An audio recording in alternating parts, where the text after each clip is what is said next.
Hello à tous, alors je suis avec Caro Garcia que je rencontre pour la première fois, merci de prendre le temps. Avec plaisir. Donc on est sur le Ladies Lausanne Open.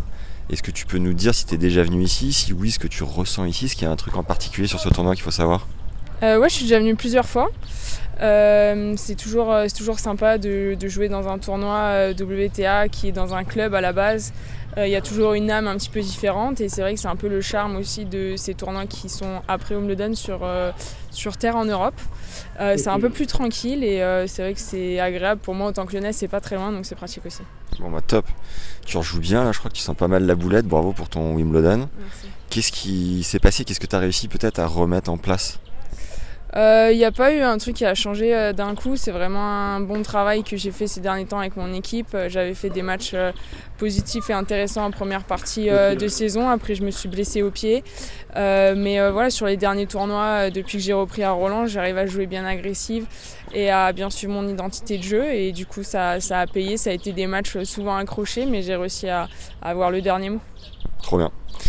Une envie particulière, là tu repasses sur terre battue, le grand écart ne peut pas être plus large. Est-ce qu'il y a une envie particulière de résultat ou de process à venir chercher ici en jouant sur terre à Lausanne? C'est vrai que j'ai fini Wimbledon il y a une semaine et j'étais un peu blessée donc du coup j'ai pris 5 jours récup et soins. Donc là c'est un peu mes premiers jours d'entraînement à nouveau sur terre battue donc forcément il y a un gros décalage entre les balles, la surface et les conditions. Donc voilà, c'est le premier à nouveau donc le but va être de reprendre des repères. Évidemment si ça peut payer direct c'est positif mais vraiment il va falloir être un peu plus humble encore que d'habitude sur les premiers matchs parce que voilà, le début il faut toujours forcément que tu t'adaptes quoi. Ouais.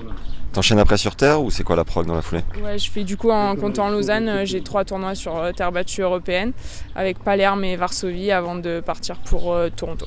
Ok. Quand est-ce que tu vas faire un petit tour sur le podcast? Je suis obligé de poser la question car on t'es pas encore passé.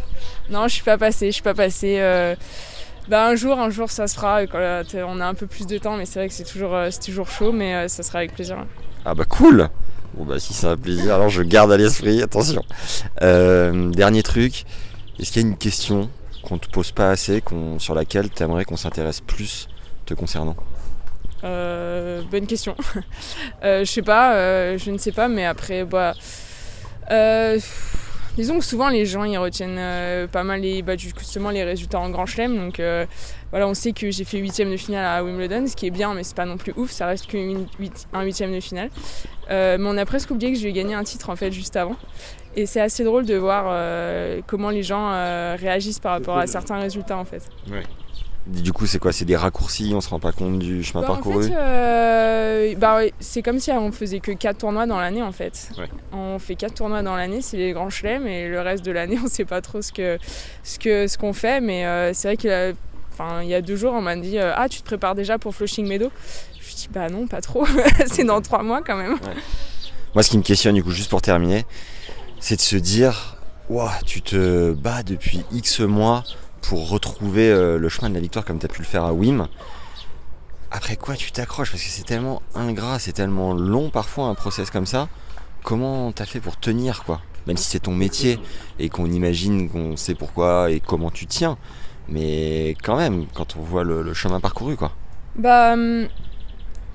En fait, tu t'accroches. Des fois, il y a des moments difficiles. C'est pour ça que c'est important d'avoir un bon entourage. Et moi, je sais qu'après que je me sois blessée à Miami et qu'on a décidé vraiment de couper pour revenir le plus en forme possible, mon entourage, il a été hyper important pour moi pour rester positif pour moi quand j'y arrivais pas tout le temps. Parce que tu vois pas tout le temps le bout du tunnel ou parce que dans les semaines d'avant, je commençais à mieux jouer mais je gagnais pas beaucoup de matchs ou je perdais un peu serré.